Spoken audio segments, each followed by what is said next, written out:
Focă? Da, bine, mă, uite.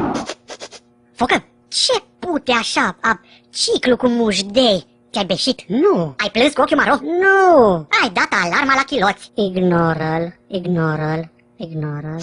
Ceva ai făcut, căpute! Putem mătii.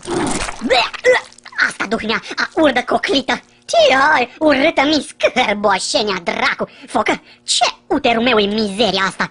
N-am idee. O ducem în laborator și vedem. Du de aici că vomit, ai țâșnit! Mediocrule, nu pot singur. Eu trag, tu împingi. Tragi tu lubunul tău cu pe nas, că eu, nothing. Da.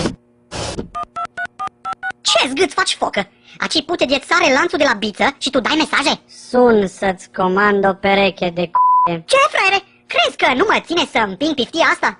E un șpiț în ureche de tot împrăștiu pe aci. Cum să nu? Fii pregătit să tragi.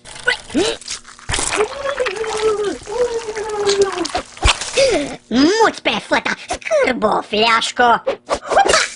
N-ai cum să-i dai smecta, că se regenerează.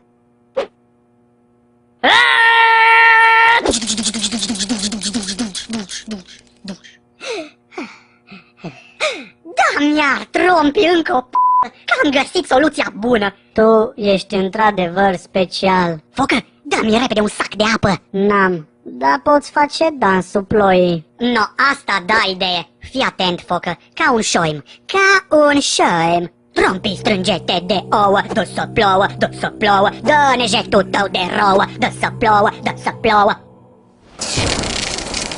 Incredibil.